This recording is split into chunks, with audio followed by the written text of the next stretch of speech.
Of course, looking at the program, we're quite honored today that we have a keynote speaker, Brian Billick, former coach.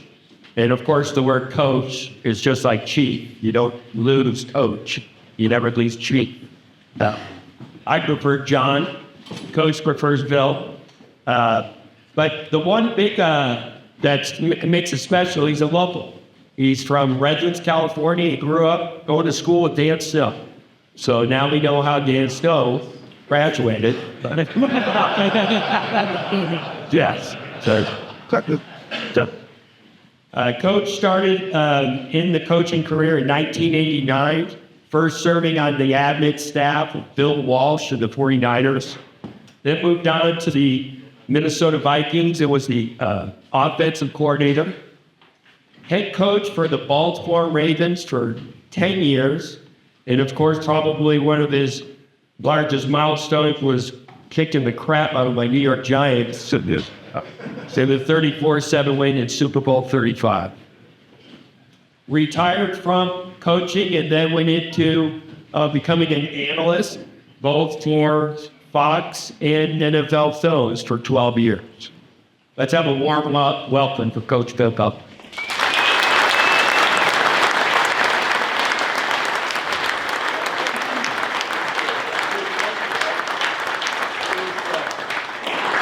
It's an honor to be here. It really is. You know, it's different. I do a lot of corporate speaking, and I do it all over the country, and it's amazing. I'll sit and visit with the CEO or whoever's orchestrating the event, and I want to find out, well, what's your convention about? What it is you want to talk about? And typically, it's team building, motivation, that type of thing. And I find it's a little intimidating for me to stand up here in front of you guys, because the subjects that I'll talk about, I always, when it's a group of coaches, when it's guys in the military or guys like yourself, I always come away feeling a little bad because you all know it. And it's kind of like, well, duh, is that all you got, coach? When you stand in front of the corporate types, they're all wide-eyed and slack-jawed because it's like they've never heard it before. And that's why they covet it so much. And so to me, it's a little like the minister that got up and was going to give a sermon on the 10 Commandments because he thought someone had stolen his bicycle. And we got to thou shalt not steal, he's going to look around and see him look guilty. Until he got to the part about thou shalt not commit adultery, and he remembered where he left his bicycle. What I want to do today is, because even as arrogant and egotistical as I'm supposed to be, I wouldn't begin to want to stand up here and try to tell you about your industry, about what you do. What I want to do is, I'm going to talk a little bit about my industry. I'm talking about the NFL. And I'm going to let you kind of connect the dots. Because at the end of the day, as you know, anytime you have to stand up in front of your peers, you find one of two things. You find that hidden gem maybe that you hadn't thought about before. Or more likely, you reconnect with some of those base principles that you really hadn't thought about before. Best practices. And so that's what I want to do today. See if we can maybe remember where we left our bicycle, and I'm going to talk a little bit about my profession. And when I get done, I'd love to visit with y'all. I know we got some fans here. We can talk about the subject matter, talk about team. Any Ravens fans, by any chance? List far west? No? That's all right. I appreciate that. We don't have any Steelers fans here. No. Yeah, I wasn't going to answer your goddamn question, too. Now, we got to have some Charger fans here, right? Oh, yeah. You know, and you definitely... If anybody deserves answers to questions, it would be you, Charger. You need to come up and have a picture with me. I'm wearing our Super Bowl ring, something you've never seen before. It's in the morning, you're getting going, you had your coffee, you got to get everybody's attention. My way I come in, I just kind of piss everybody off and get their attention. So what I want to talk about today, I want to talk a little bit about the NFL. And here's the challenging thing. And I really enjoyed visiting with some of you and listening to your stories about how you're here, the integration, and obviously no one can fully appreciate all that you all do and the integration it takes between the different divisions and the different levels of the federal and the state. No one can really conceive of just what that integration is all about and the type of leadership that it takes. And so, the key about leadership to me, wherever you learned your leadership principles, a pool, a court, a diamond, a field, a stage, wherever you garnered that, and we all learn the same lessons, right? There is no I in team. and the tide rises all ships. And I've got your back and you've got mine. But then you get into the real world, right? And the business side, this vested self-interest of teamwork creeps in. And you realize, well, there's no I in team, but there's a me. And yeah, the tide rises all ships, but some ships rise a little higher than others. And you've got your back, my back, and I've got yours as long as I can gain from that. Because my players, when I get players in, my players have learned the language of business. Even though it's a team and we're all there for a specific purpose, that vested self-interest, particularly the young people today that are coming into it, that tend to look inward, they've learned the language of business. My players will tell you, nothing personal, just business means you just got screwed. Business as usual, you're going to get screwed again. And the one we coaches are all too familiar with, it's an unfortunate side of the business, which means you just got fired. Right? In 10 years I was with the Baltimore Ravens, there were 86 head coaching changes in a field of 32 in that decade. That means my industry turned itself over 3 times in that decade. And I was one of the lucky ones to last that long. Got any Raiders fans? Boom. Yeah. 7 coaches in 10 years, in that 10 years. Now, to me, that's like the guy that's been divorced 7 times. Maybe it's not you.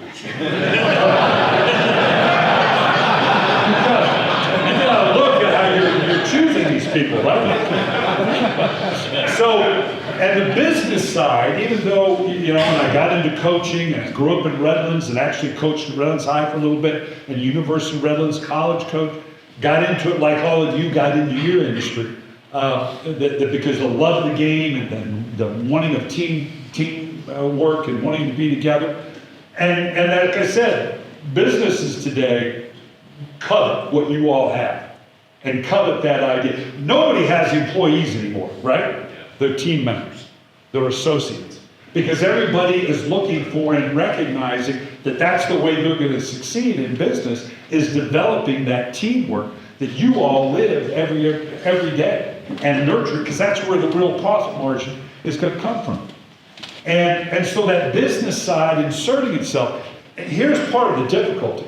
As a coach, and you work your whole career, and you want to achieve a certain level, and in my industry, it's become a head coach, and you get that opportunity, and you interview with management or an owner, and he decides, okay, you kind of convince him, I'm your guy, I can bring this team together, I can build a championship team, and you get the job, and the very first thing you have to do, I mean the very minute you get the job, the money aspect inserts itself.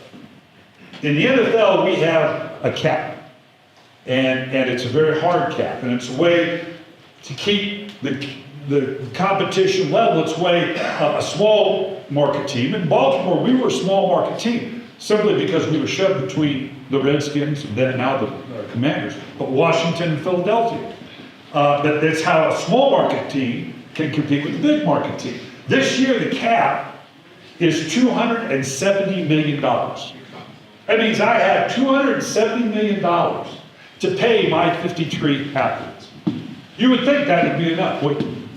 Because in the world we all grew up with, it'd be great, I'll take the 270, divide it up 53 ways, making them each millionaires 5 times over, and all I would do is piss off half my team. Because the business side says some positions, some players make more than others. And so the very first thing I have to do, okay, I've sold you your management, I'm going to be your team leader, I'm the guy that can lead you to a Super Bowl, I can bring this team together. The very first thing I have to do is go to my team and say, well, in order to keep you, I got to take a little out of your contract. And for you two to stay, you got to go. That's not much of a team building, mechanism when the very first thing is the business side of it injects itself. I long told the league I'd much rather, it'd be a lot easier. In Baltimore, we had a 90,000 square foot indoor practice facility.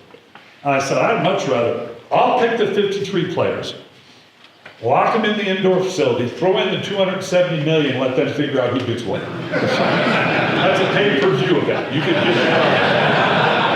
My problem is Ray Lewis to come out with the whole $270 million. and I'd have 52 pissed off players.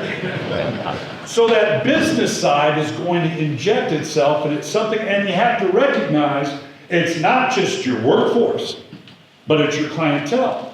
They're going to bring that self-vested self-interest into the equation. I learned that when I was in Minnesota, my last year with the Vikings. Phenomenal year. We had unbelievable talent. Randy Moss, Chris Carter, Randall Cunningham, Robert Smith, just unbelievable group of talent. Went 15-1. We broke the all-time scoring record. We scored more points. I was the offensive coordinator. We scored more points than any team in the history of football, okay? I used to do a radio show on Mondays because I thought it was important. The fans are into it, and I thought that at some point they need to have the guy, the play caller, right, the boss, unfiltered by the media. Kind of a dangerous thing to do, right? Because y'all think you know football. You get criticized. Oh, you're the worst player. You're so conservative. I know exactly what you're going to do.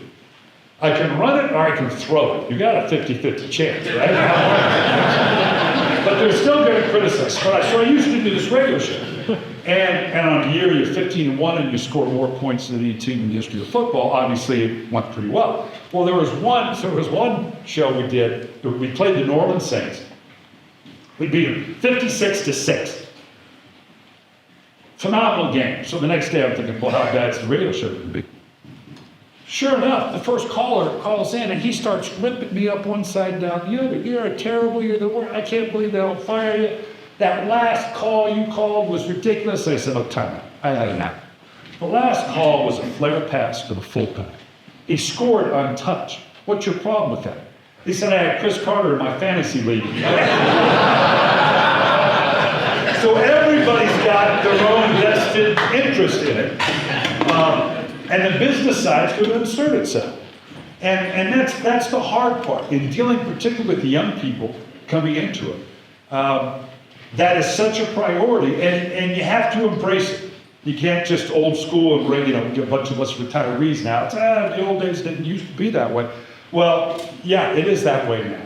And if you're going to be that leader, if you're going to bring that group together in today's environment, you've got to be very, very aware of it. You've got to recognize that that's going to be a big part of it. So how do you do that? How do you bring together a group of individuals and nurture that type of camaraderie, that band of brothers, as it were, that you all have and live on a daily basis, and are successful with it going forward? Well, in your business, my business has been, is now, and always will be made up of the same three things, right? Personnel, structure, and chemistry. Who, what, and why. And you've got to address those, all three of them. Now, the interesting thing is when it comes to personnel, and that's an intriguing one. I see a lot of young people in here, obviously, that are coming into the industry. That constant influx of young people into your organization. We just had the draft, right, last week. Unbelievable process. You think about it. The draft last week in Detroit, for those who didn't see it, 700,000 people showed up. Televised over 3 days, over 60 million people. The first night, 15 million people watched the draft. Now the draft, keep in mind, that outdrew NBA and NHL playoff games, okay, Major League Baseball. And this is basically a show about making a list. That's all it is. But the interest in it, and what? It's because you're bringing that young talent into the organization. My daughter is the head of HR for Abercrombie & Fitch, huge multinational apparel company. They have about a 25%, 30% turnover by design every year, wanting to bring young people, that new, fresh voice, into the organization. Obviously, in the NFL, you have about a 25, 30% turnover every year between the draft and free agency. So you're having to recreate this team every year. It's never a matter of just, okay, I've got the team, this is what we are, this is our structure, now we go forward. You gotta have to kind of reinvent it. Events like this are so important in terms of keeping in touch with each other and recognizing every year is a new deal. And bringing that, the hands of the newcomers that were just here, that you realize that there's an integration that has to happen. It begins with the personnel and the people you're dealing with, obviously. And I always, when it comes to personnel and creating a team, I'm always of the mind of the bacon and egg breakfast. In a bacon and egg breakfast, the chicken is involved, the pig is committed. Right? Think about that. Right? You got the chicken, the mercenary, the part-timer versus the pig, the professional, the patriot, right? And every organization, every team I've ever been on, you have that ratio of your pigs, your patriots, your professionals versus your chickens. And you don't have, no team that you have is all pigs. It just doesn't work out that way. Whether it's their personal circumstance, their how much experience they have, there's a lot of things going on as to why someone is in that chicken category. When I was with the Minnesota Vikings, I mentioned earlier, we had 10 owners. And obviously good people of great means, but because there were 10 of them, very nice people, but they were chickens. They weren't really vested in the Minnesota Vikings for us going forward to the degree that that single owner, very nice people, but there were 10 of them, as opposed to Steve Bisciotti, who bought the Baltimore Ravens for $1 billion. And Steve Bisciotti was a pig. And I don't say that just because he fired me, okay? I mean, he was all in. He was all in about going. So this idea, and when you talk about personnel and the pigs and the chickens, I always felt like my best teams, I had a core of about 30%. 30% of my players were the pigs. And anything less than that, then that's going to fall on you as a leader. And there's just not the time of the day to address it. And I don't come by that number arbitrarily. I've written 5 books. And in the publishing business, they'll tell you that 30% of the materials are where the profit margin is, 70% are lost leaders. What's the adage in baseball? No matter how good you are, you're going to lose a third of your games. No matter how bad you are, you're going to win a third of your games. So the key is, it's that other third that distinguishes between the teams that are championship teams or not. I heard a comedian one time in a lecture series get up and say, look, when I talk to a group, I can't get the whole room involved. So I focus on about 30%. And if I can get them involved, then the others will fall in. They're your gatekeepers, right? They're the ones that are going to basically disseminate the word going forward. And so that 30%, and if I'm not mistaken, you're probably going through some of your groups in your mind thinking, okay, well, I got this many, and this guy's a pig, and this guy's a chicken, and that doesn't mean the chickens are bad people, don't get me wrong. Again, it's just their circumstances. One of the jobs for you in leadership is to develop them into one of your pigs. Because when it comes to personnel, when you sit down with them, we have a thing called the NFL Combine. It's in Indianapolis every year. They televise. It's really a brilliant concept. They bring the top 350 football players in the country into Indianapolis. Every coach, trainer, doctor, administrator, scout is there because all the best talent is right there. They're there for a week. And you weigh and you measure and you do all the things. The best thing about the combine for me as a head coach, where I'm going to sit and look at the young people I may bring into my organization, I get 60 15-minute interviews to sit down with the 60 athletes of my choice. And this may be the only time I get to sit and look at a young man in the eye, someone who I'm going to make a partner, give millions of dollars to, who my well-being professionally is going to rely on. And this may be the only face-to-face time I get with that individual before I bring them into my organization. And it's an amazing process to watch because young people, as you all know today, because of social media and all the technology, are very well trained in that process. These guys have agents and they professionally get trained when they sit down, how to present themselves and what they're going to do at the combine and the like. And like most young people, and we have the complete file on them, on a complete spreadsheet on every player, and as you can imagine, there's a lot of them. You know, I always say young and stupid's one word, right? We were all young and stupid. And a lot of these guys have had things go on that, you know, obviously they need to account for because they've done young and stupid things as we've all done. And they are very well trained by their handlers as to this is how you address it. We had one young man come in, and I'm looking at his sheet. Man, he'd been around some things. You could tell just some bad judgment, nothing really serious. but enough that, you had to ask and find out, well, what's this young man's perspective?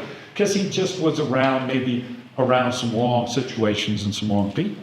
So he sits down and he immediately starts into his PR rant. He's been trained, this is what I need to say. And I go, whoa, stop. I said, look, I'm tired, you're tired, it's late. I only got 15 minutes. I just got one question. I'm looking at your rap sheet. Are you a thug or are you just stupid? And he goes, are those my only options? So, okay, he's not stupid. But I will tell you, this young man came into the National Football League, very productive player, good team member, good union member. So you don't know with these young people in terms of trying to latch on to what's the caliber of the character of this person that I want to bring onto my team. Because that's going to be a huge part. And part of the disconnect as the leader, as the head coach, you think about it, with the players, typical NFL player's contract will have unbelievable amounts of money. $500,000, $750,000, $1 million bonus on top of their contracts for individual achievements, their touches, their catches, their tackles, whatever, that quantifies what they are as a player. There's not a line in an NFL contract, in a player's contract, anything about winning or losing. Now, my contract and the coach's contract, there's not a dime in there for leading the league in this category or that. But if I win games, I make a whole bunch of money. So right away, there's a little bit of the disconnect in that leadership, whose primary motivation, personal, financial motivation, is all about winning, and the players, it's all about their individual achievement. Now, that doesn't mean they don't want to win, but obviously their priorities, are going to be driven by that. Again, what's in it for me? How am I going to succeed? How am I going to get that next contract? Every rookie I've ever had come in will tell, Coach, I'm there for it. I just want to win a championship. And that's a bold-faced lie. He wants the contract, then he wants the touches, the catches, whatever. That gets him the next contract, which is really the really big contract that they're going to get, that second, third contract. And they don't even know that. They think they're a pig and they're a chicken, right? Because their focus is really going to be about them. So the challenge for you, and in terms of the personnel, is understanding and dealing with that is going to be their perspective, okay? Particularly in today's environment. And that individual perspective is something that you have to account for. You just can't be upset that they're not all pigs or that they don't get it. But the fact that you need to embrace the fact that they're going to have that perspective coming in. And a big part of your job is to show them the way of how, by giving yourself to the process, being a part of the team, you can achieve where it is and what you want to do going forward. Now, so you start with your personnel, you got your pigs, your patriots, your professionals. The next part's really interesting to me, the what. When I do a lot of corporate speaking, they all want to share with me when I talk with the CEO their mission statements, right? This is what we're about as an organization, and this is what we want them to buy into. And it's a lot of fun because they spend a lot of time and energy and money developing these. And what occurs to me as I visit with a lot of organizations is it's not so much not having the right mission statement, but it's more about how does that mission statement pertain to that individual? And are you helping them to understand their role within that and how how it works? It's interesting. I spoke with an airline company, and the CEO got up there and he said, "Look, we want to be a lot of things at this airline. Okay, obviously we want to be profitable. We want to be the on-time airline. We want to provide the best representation. We want to be the best baggage claim." Which I'm always reminded, Lou Holt always used to tell a story about baggage claim. He said he went to the airport, told the guy, said, "Young man, I want this bag to go to Dallas, that one to go to Chicago, and that one to go to San Francisco." He said, "Sir, we can't do that." He said, "Sure you can. We did it last week." But this head of the airline said, "Now we want to be all these things, but we have one mission statement. We have one prime directive at this airline. That's to get from point A to point B safely." Which we got to all appreciate those that ever get on an airplane. But you got to realize that all the different divisions, whether it's maintenance, whether it's sales, whether it's the stewardesses, whether it's the baggage claim, whatever, they're all going to have priorities and be judged in their job and compensated in their job based on their performance. That at some point, their particular self-interest in what they're responsible for is going to come into conflict with the mission statement, the prime directive, which in their case can't be violated. In your case, your mission statement and obviously the volatility and the safety of those involved in terms of dealing with the very critical work that you do and doing it in a safe manner, far exceeds what we did in my field, where it was just about winning games. So maintaining and understanding in each of those divisions how the primary directive is going to affect them is a huge part of your leadership, of dealing with sometimes those chickens and getting them to understand what their situation is, how that can improve, but how they're going to be judged on what they're doing, yet it still has to be secondary to that mission statement. And doing that with certain pigs and certain chickens, that's the interesting part. I'll share two stories with you that underline just exactly what I'm talking about. One of them I know is true because I lived it. The other one I'm told is true. Team in upstate New York, okay? High school team playing crosstown rival at the end of the season, as you typically do. Now, this was a team that had not won a game all year long. 0-0 tie. Third down on their own 40-yard line, about 30 seconds left to go. Now, this coach was heartsick that his seniors would go through the entire year and not win a single game. So he made the decision, I'm going to go for the tie. Maybe it sounds a little unambitious, but at least we'll have tied one. They'll have not lost every game. So he calls the quarterback over and says, look, it's third down. I don't want to take the risk. I don't want to throw the ball. It might get intercepted. I don't want to have to punt it. It might get blocked. It might get returned. Here's what I want you to do. I want you to go out, take a snap, run a quarterback sneak. Get all that you can. Let the clock run down. Take a snap. Take a knee. Game over, 0-0 tie. So that kid goes running out on the field. Now, the team they were playing was ready for every double, reverse, pitch back, whatever, shot down the field. What they weren't ready for was a quarterback sneak down the middle of the field. Kid goes 59 yards down to the 1 yard line. And you know what he did? Let the clock run down, take a snap, take a knee. Now, the coach comes running on the field, and you got to know, he could have choked that kid to death in a right? Because the idiot took a knee. They calmed himself and said, son, can I ask, what were you thinking when you took a knee on the 1 yard? He said, I'll be honest with you, coach. I'm thinking you're the worst play caller in history.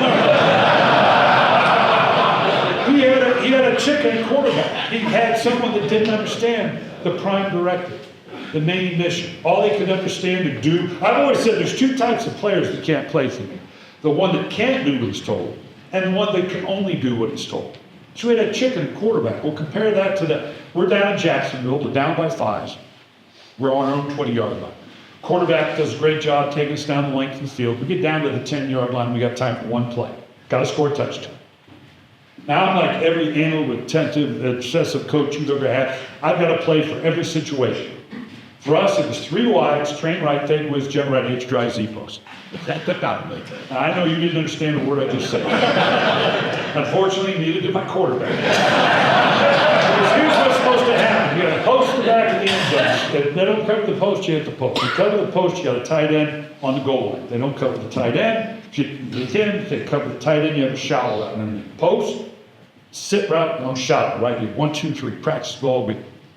My quarterback drops back and throws it to the ex-receiver on the other side for a touchdown. So I come around on the field, a little bit different demeanor than that first coach. But I had to ask him, I said, great job, but all week it was the post and the sit. We practiced it, it was right here. What made you go over there? And his answer was brilliant in his simplicity. He says, because he was open. Yeah. I had someone that understood the prime direct, what needed to get done. Yes, it's not what we said we were going to do, but you sized up the situation, you made the determination that this was the right thing to do.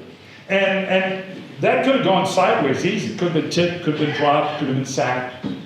But I'd had to underwrite his decision because he did it for the right reason. Because he understood what it is we were trying to do. And it's kind of like your kids, right?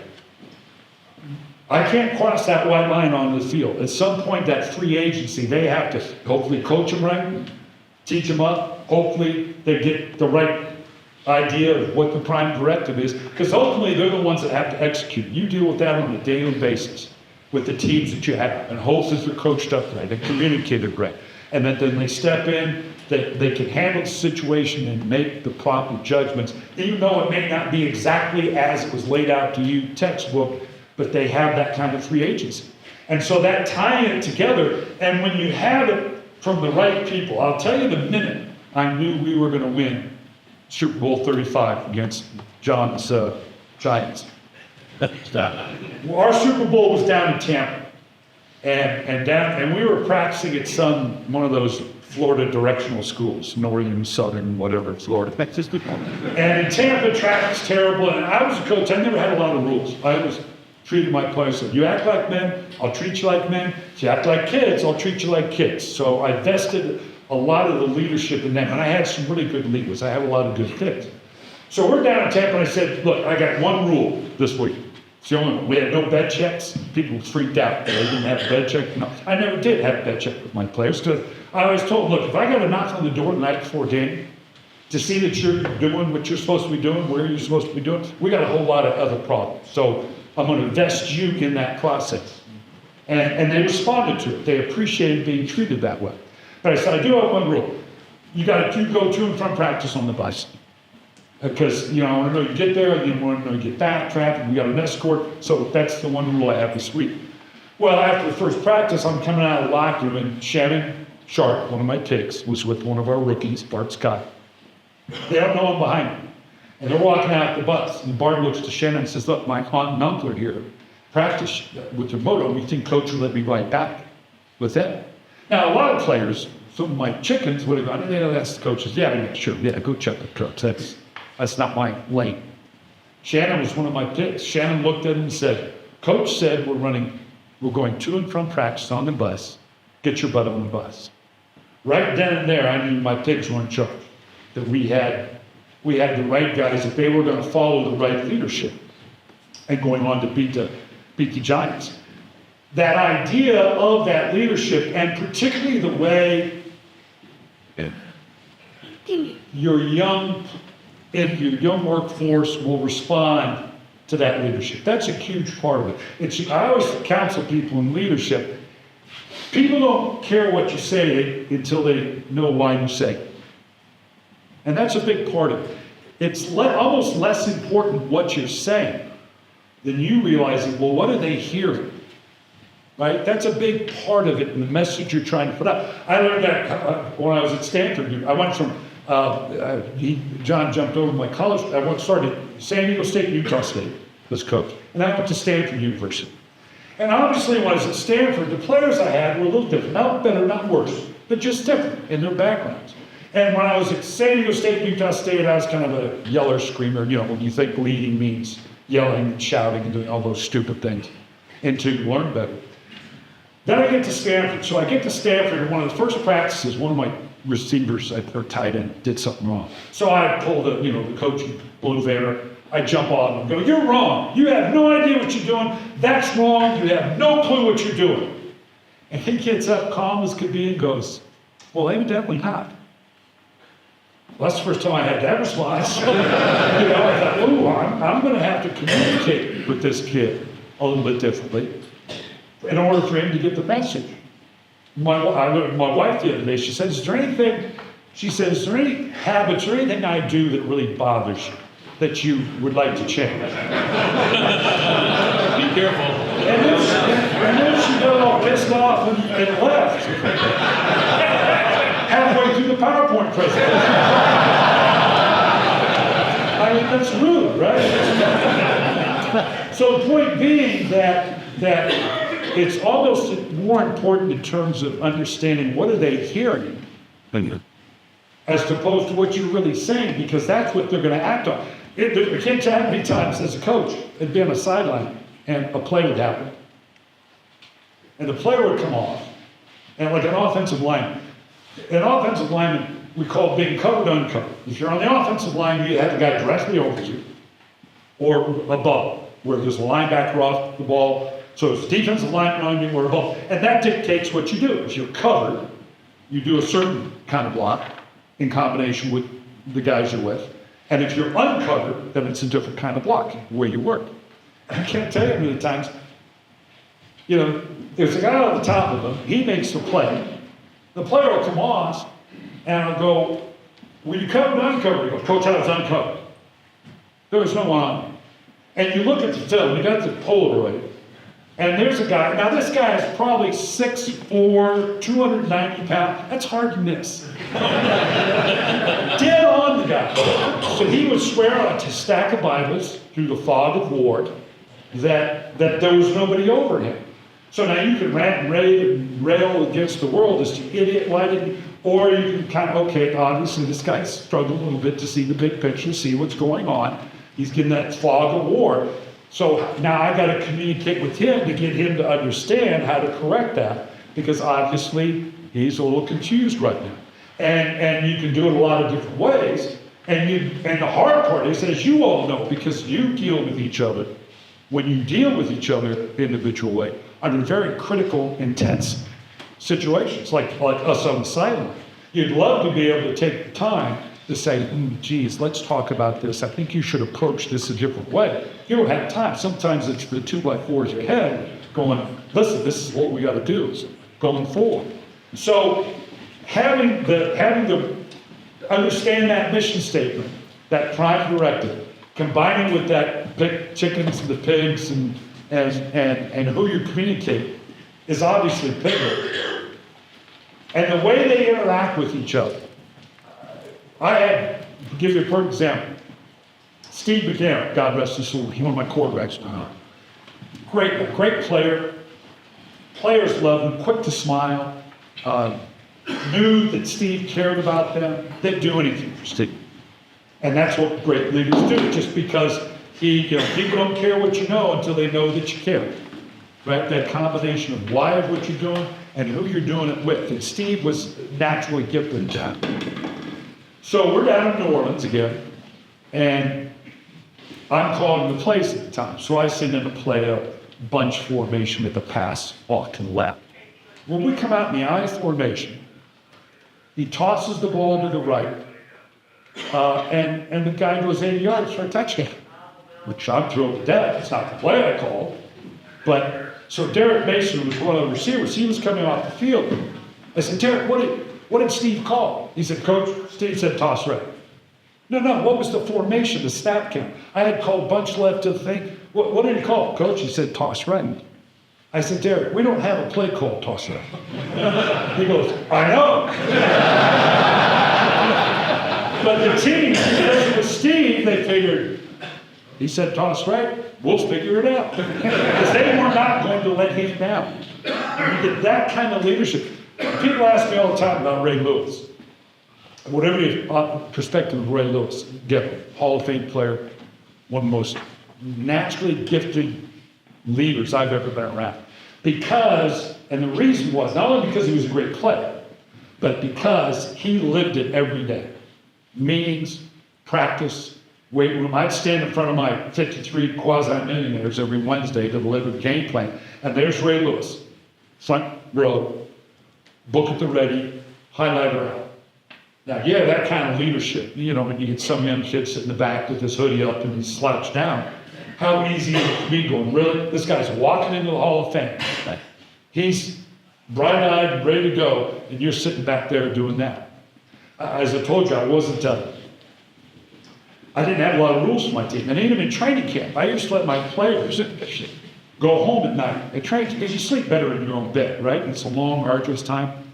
Now, you do that at risk. And I told the guys, I said, look, you get to go home at night. You don't have to stay in the hotels.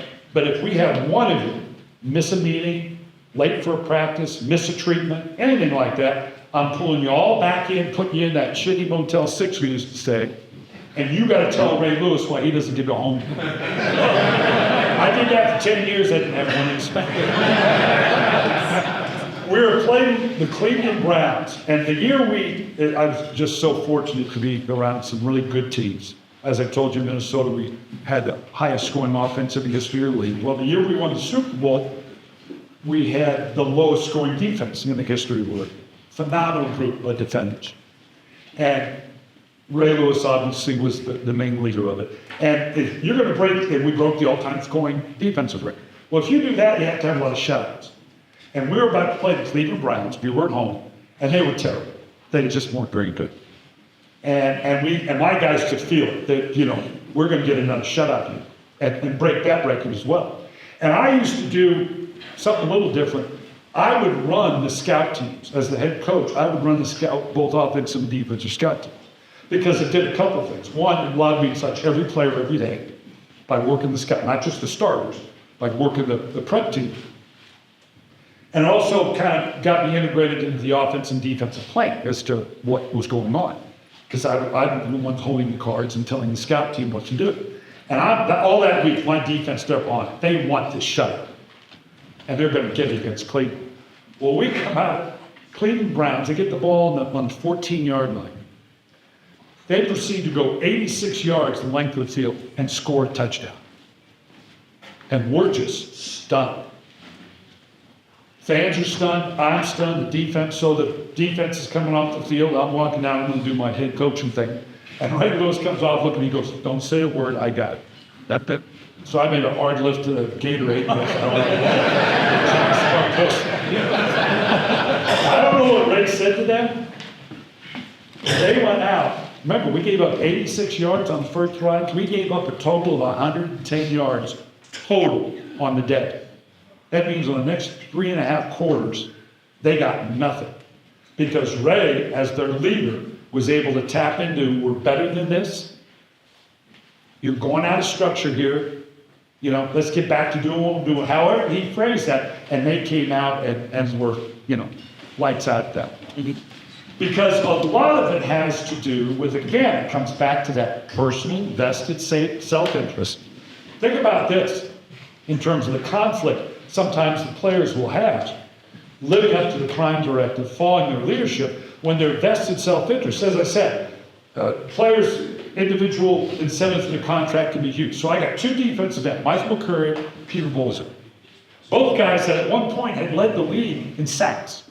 Now, you lead the league in sacks in that category, you can make upwards of $1 million as a bonus. You go to the playoffs and win a Super Bowl.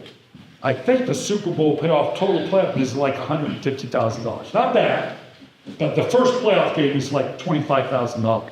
So imagine this: Michael McCurry, Peter Bolzer, lead the league in sacks. If I lead the league in sacks, I get $1 million. If I go to the playoffs, I get $25,000. But my job is to maintain, contain, keep the quarterback in the pocket. So imagine that thought process for them. They rush upfield, the tackle over sets.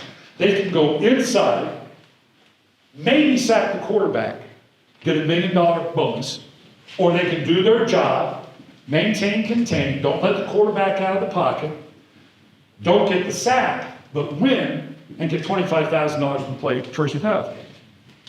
Now, I'm wearing a Super Bowl ring because those 2 individuals were my picks. They were about the prime objective, the bigger objective of winning.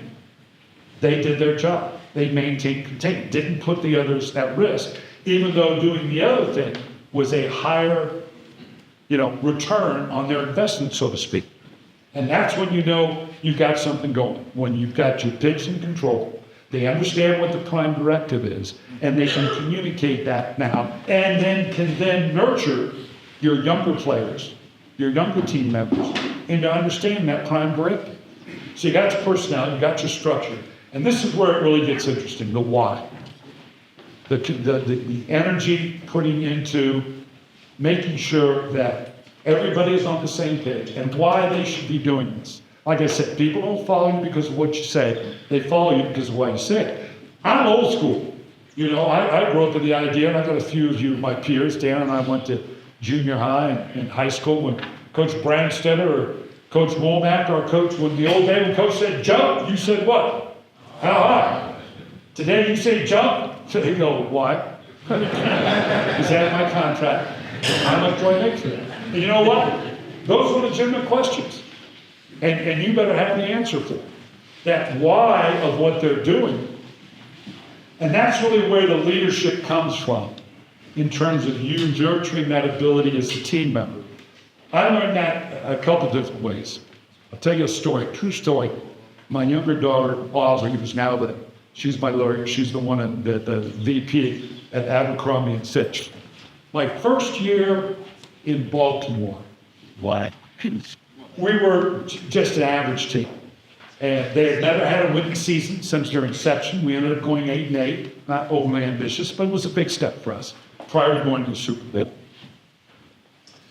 And we were playing Kansas City Chiefs, and we just kicked the dog kicked out. It was just a Thursday night game. It was ugly. So game's over, and I got to do my media thing and the trainers and everything. And I get home, it's about 2 o'clock in the morning. My wife and 2 daughters are home in bed. And I get there, and there's a note on my pillow from my then 15-year-old daughter. Call me. I got to tell you about let's fast forward a year after that. We're playing the Oakland Raiders in Oakland for the AFC Championship team, when it goes to the Super Bowl. Now, when you play in Oakland, it was as advertised. The black hole, the whole. You don't just drive into Alameda Stadium. They cut a hole in the chain link fence, and you get off of 80 or 101, that I forget which one it was. They make you drive right through the heart of the Raider Nation. And true story, we pull off, and on the corner, right, as the bus comes by, there's I'm going to say mid-60-ish grandmother-looking woman with, I'll say, a 10, 11, 12-year-old granddaughter, assuming her granddaughter, both dressed in Raider regalia, both flipping the bus off as we go by. It was family entertainment. We beat the Raiders. Upset them. Incredible time, going to the Super Bowl, get on the bus after the game, ready to fly home, and as I know that you call home, my wife was 45 years, she's crying, oh, we worked so hard, we're going to my then 10-year-old daughter, she doesn't know why she's crying, but mom's crying, so she's crying. Then my then 16-year-old August gets on the phone, cools the other side of the pedal, says, Dad, we made a lot of money today, didn't we? That's my August. Let me go back to that note from August. It said, Dad, this has been a tough move. You know, anytime Keegan and I have had to get used to new schools, how hard it is for Mom to make friends. You've always been our rock. You've always been the one we're leaning on. You're making this about you. Get over it. How about that? And she was right. I was so inward focused, thinking about, as they coach, what am I doing? What's wrong? What's going to lead to? I wasn't thinking and dealing with my team. What do they need? What do they need at the time? And that was a mistake. And the fact that she recognized that, because I learned after I left coaching, I was living on the Chesapeake Bay, doing my media thing. Fell in love with Chesapeake Bay. Got my captain's license. Had a small brokerage business where we would sell the 50, 60, 70-foot Hattersons and Sea Rays. It was great, lots of fun. The guy I worked with, he was the brains. I was just the good looks and the money, I always say. But I love being on the boat. And I learned when I got my captain's license that there's 3 things that you got to do every minute of every day when you're in charge of a vessel, when you're in charge of a team, when you're the head of an organization. First rule is, what's going on with my vessel? What's going on with mechanics? What shape is my ship? 2, what's going on immediately around you? What's immediately in your path? What's going to affect that vessel? 3, what direction are we going? Right? And it can't be just like 2 of the 3. You got to do them all, right? I'll be honest with you. I got fired from the Ravens eventually because I lost sight of those 3 rules. I knew where we were going, and I knew because we had gone the year before, we had gone 13-3, had gone to the championship game, This year, I lost Ray Lewis, I lost Jonathan Ogden, lost my quarterback, we were injured. We went like 5-11. And like I said, I knew the direction we were going, I knew the challenges in front of us, but I lost touch with my vessel. I lost touch with my team, what was going on with them and what they were dealing with. And it eventually cost my job. And rightfully so, looking back in hindsight, because I hadn't learned or applied my lesson that my daughter had taught me years before. That I was making it about me. I spoke to a group. Chip Mason is the head of Leg Mason, which is a huge venture capital company in Baltimore. Hugely successful. Chip is, again, just self-deprecating, very much a servant leader, even though he heads up the entire organization. His name's on it. So I got to speak to his top 400 managers. They have an event. This was 6 months to the day after 9/11, and which was fascinating because Chip had come in and I got did my thing, and then Chip was going to stand up and do his kind of state of the union, take questions. And this is 6 months to the day after 9/11.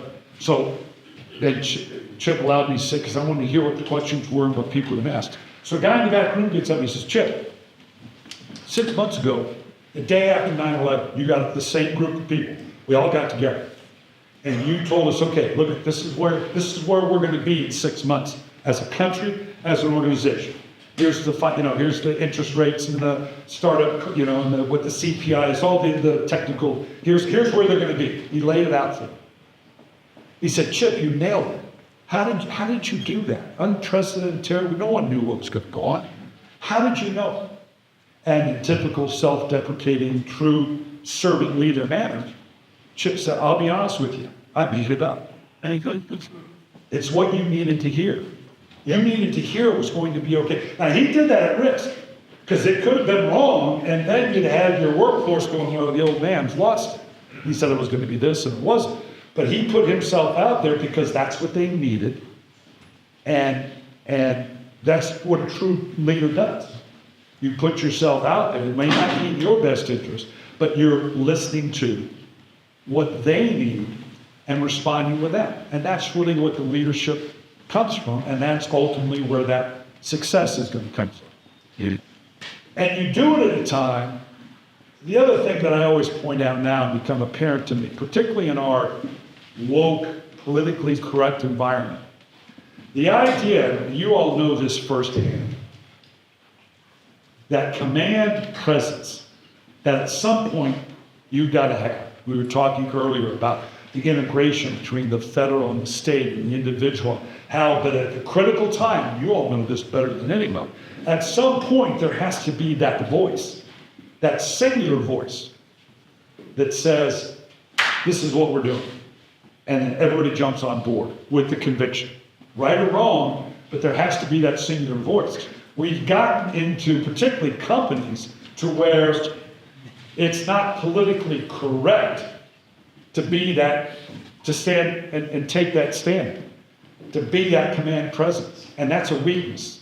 That's a weakness we can't get into. Because the troops need to know that you understand and that it means something to you. I had a coach on the sideline as the head coach. I had a communicator that I can switch back and forth between the offensive coaches and the defensive coaches to hear what they're saying, the plays being called in the defense. I had a defensive coordinator, great coach, when I would become a head coach, great guy. But he had a habit of, when we'd get gashed for a big play, he was always, okay, we're okay, we're okay, we're okay. Whether it was to calm me down or the coaches, the player, but he was, you'd get 20-yard gain. No, we're okay. And didn't make that call. Well, we were playing a team, and they went like 90 yards in 5 or 6 plays. And after every call, but we're okay. So when they scored, I switched over to the defense side and said, okay, guys, we got a new rule. When a team goes 90 yards in 5 plays, we are no longer friggin' okay. I want to see chalk flying, board headsets thrown. Somebody's mother better come into the conversation. Because I want to know, I want the players to know that we're not okay, that this is not acceptable, and we need to do something else. So that ability to put yourself out there in that way, which is sometimes, not politically correct.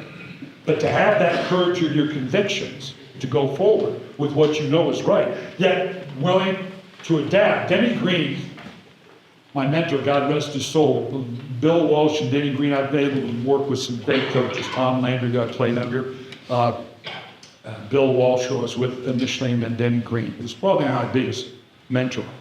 Denny was phenomenal that way. Denny had incredible conviction.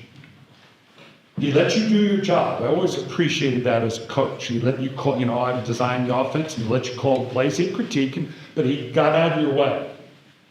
But Denny was one that had great conviction that you knew, okay, I'm going to follow because this guy really believed. But if you were willing to present something, he was very approachable and say, well, coach, I know you believe this is what we ought to do, but I think we ought to do this. And here's the reasons, A, B, and C. If you did your homework and you could convince him, then he would, other than some people who we know get so, Colin Powell used to say, you can't let your position be so closely tied to your ego that when the position goes down, so does your ego. Because a lot of people will hold on to a conviction and then not listen to anything else, even good judgment, because, well, if I change course, it'll make me look bad.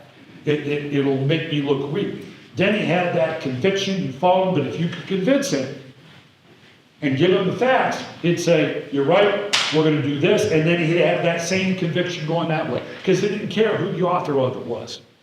And that even emboldened you more to realize this is a guy that I need to follow.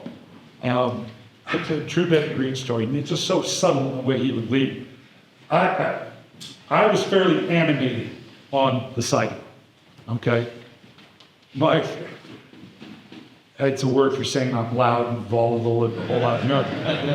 My first game as a head coach, true story. We're playing the Atlanta Falcons. First time as a head coach. And when you get to become a head coach, you don't realize how often the broadcast is focused on you. Yeah. And so I'm being my normal animated that I've been my whole career. We beat the Falcons in the last minute. I call home to my then 86-year-old mother. I get on the phone and there's a pause. I go, what's up? Mom, what? We beat Atlanta. Pardon my language here. And she goes, Brian, do you think you could use the word fuck one more time? I am here to revert to 12 years old. How about half of again? My daughter and my wife jumping. So I learned the very first game that all of a sudden that leadership brings us flat sometimes. And you better be aware of it. Well, so Denny was so great at that. He was so subtle about giving you direction or leadership. He didn't have to yell at you, he didn't have to threaten you.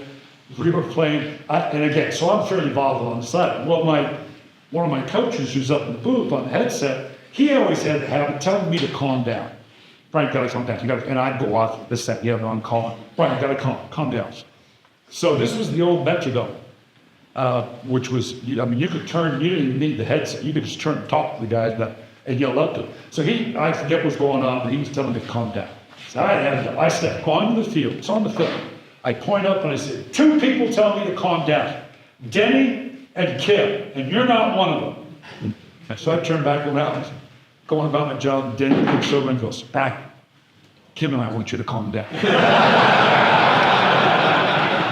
had that subtle way of doing it. So the point I'm making is, at the end of the day, you've got great personality, and you're going to continue to bring them in and integrate into the system. You have a clear cut, compared to a lot of business, you have a clear cut mission statement and design that has to be adhered to, because you're talking about lives being at stake. And that connectivity of how you communicate that and how you deal with that is really whatever your equivalent of wearing the Super Bowl ring is. That's what you can achieve when you combine the good people, the mechanism by which you can get there, and most importantly, the why of why you're doing it. I tell people all the time, so why, if you went back to coaching, what would you do? What's the biggest thing you would learn? I will tell you this. I would put together the best staff I could, and I was pretty good at it. I had 10 of my guys going to become head coaches. You provide the best structure you can, And then I would spend every waking minute as the leader with my workforce, pushing them towards leadership of my coaches. And it's a day by day in today's world with the way these kids communicate. It's a person by person, day by day, pushing them towards that prime directive via the coach's leadership. And sure, coaches are pointing the right way. And it's heavy duty. The old way was easier. The old way of the parcelling, my way or the highway, standing up there and throwing these lightning bolts of inspiration, instruction, doesn't work anymore. Today it is integrative. That flattened world has been turned upside down. I'll share this last thing for you, and then I'll open it up to some of the questions. We got a few minutes. John Wooden, still one of the greatest coaches of all time. Just to put it in context, that was my era, back in the 70s at UCLA. Mike Krzyzewski just retired. 5 NCAA championships. Phenomenal. Considered one of the best coaches of all time. John Wooden, UCLA, 10 national championships. 7 in a row at UCLA in the 70s. You may be aware of it, it's been a long time. He wrote a treatise called Pyramid for Success. Get online, find it. Wrote it I think it was 1934. So we're coming up, 75 years, almost 8 years ago. He was a high school coach, and he was frustrated with the goal setting of his players that were so focused on just this championship, it's the money, as opposed to the process. His pyramid, it's self-actualization, just being the best that you can be. Okay? The cornerstone, the basic of the pyramid, the cornerstone is industriousness, hard work, and enthusiasm. Okay, so your job is work hard, be enthusiastic, and the connecting underneath is friendship, loyalty, and cooperation. The rest takes care of itself. The objective, what you're going to succeed at, what it is you want to do. But the cornerstone is that enthusiasm, that hard work, and that connective tissue of that can't be done in a vacuum. It's with everybody else. That loyalty, cooperation, friendship. That everything builds from that. You all know that. You build it on a daily basis. Don't lose sight of that. Developing those chickens in the pits. Make sure they understand the prime directive. More importantly, how that affects them for you. And then take care of the why. And you're going to be okay. You know that. Let me open up just a few questions. That's about your teams, the subject matter. This is always a dicey time for me. Coca-Cola paid for me to go to 5 different companies that would kind of go, they had a convention, and they'd say, let's provide you the speaker, just kind of a giveaway. Bi-Lo's, which is a grocery chain, did the Southeast. So I did all the store managers out throughout the Southeast, did my thing, thought I was doing well. I opened up the questions, nothing. Not a question, oh God, a bond here, I still had connected. And the organizer comes up, oh, great job. I go, well, I must not connected. They didn't have any questions. He goes, no. There are year-end bonus checks we're waiting for the matter. That would have been nice to know. Listen.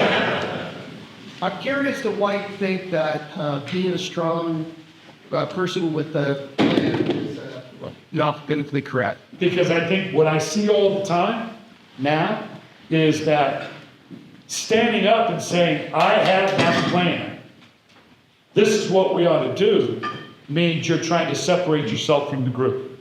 You're thinking you're better than I am. Why should I do what you're saying, right? That the fear of not being politically correct and being that having that strength is somehow going to offend somebody. And that's an impediment. Now that doesn't mean that you just get up there and be an asshole, right? And just be a jerk and just be powerful just for the sake of being powerful. It's got to be inwardly directed, but not having that fear that I'm willing to stand up and say, this is what we ought to do. I will listen to other opinions. I talked to a banking group one time, and the owner of the bank got a guy in his late 80s, incredibly vibrant for being that age. And it was a seminar, and they were there to do a seminar on succession plan. How do we nurture the young? Where do we get the young people to come up and take over the different parts of And he had, that's the head of commercial real estate and the loans, and he had his 5 divisions. And what are we looking for? And each would get up, and they were all in their silos. Oh, it's got to be somebody from this division, because that's the key. And oh, no, it's got to be this and that. And I could tell he was getting kind of irritated, because he got up and he said, look, folks, you got to understand. We're not looking for the smartest guy in the room. That doesn't exist. When I started this bank, I was the smartest guy in the room. I could be that. Today, that doesn't work. There's too much information. There's too much talent. There's too much going on. We're not looking for the person with all the right answers. We got to find the person with the right questions. The person that can get up there. Lead by asking, well, what do you think we should do here? What do you think we should do here? Receiving that input can bring it all together, and that's leadership. But being willing to stand up and take control that way, as I see it in business a lot today, that can be critical. Some people don't want to follow that. They think that you're trying to separate yourself and set yourself above one another. You can't give in to that. Show them that you're being inclusive and that you value what they have to say. But by God, at some point, someone's got to call a play. Yeah. Someone's got to make the draft pick. And that's got to be one voice, and it's got to be mine, and we got to be in lockstep. And more and more people, that's tougher to, they're afraid of doing that, in my opinion. So you were an offensive coordinator for the Vikings under Dave, one of the best offensive ever. As a head coach, now you're at Baltimore Ravens. You don't have that offense. You have one of the best defenses ever. So how did you shift your paradigm, coaching style, from the offense dominated a game to a defense? And I had to do just that. You're right. I was of a mindset, because of my offense background, that I thought this is what you had to do. This was my mindset in order to win a championship. And I come in, I had this phenomenal defense. And it took me about a year and a half, to realize, well, wait a minute. We can win with this defense. We got to change a little bit what our mentality is off and run the ball, don't turn it over. We can win it this way. And it was a bit of a change. And it was interesting. People forget that Super Bowl year, we went the month of October. We lost 3 out of 4 games. We did not score an offensive touchdown. And you talk about something that can tear a team apart, offense versus defense. But my pits weren't going to let the Shannon Sharps and Trent Dilfers and Jonathan Ogden, they weren't going to let that happen. In fact, true, you lose 4 games in the NFL, 4 games in a row.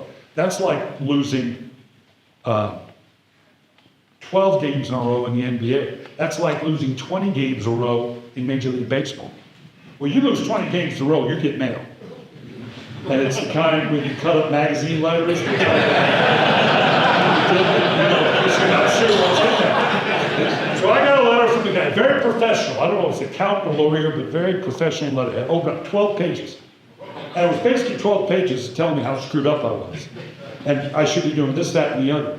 And I got to tell you, the guy had some pretty good stuff in there. And the last line said, I don't know why I'm bothering telling you this, because you're just a dumb son of a bitch. I get it. Well, we won 11-game winning streak, beat the New York Giants in Super Bowl 35. So I come back, my mail is a little bit different. Here's a letter from this guy. Same letter. So I thought, okay, this is what it's about. You struggle, you take the slings and arrows, that's how it works. Now, 11-game win, we in the Super Bowl, this is what it's all about. I opened the letter, swear to God. I had one line that said, don't get cocky, you're still a dumb son of a bitch. Sometimes you just can't. Guys, it's an honor to visit with you. God bless you for what you're doing. Have a great couple of days.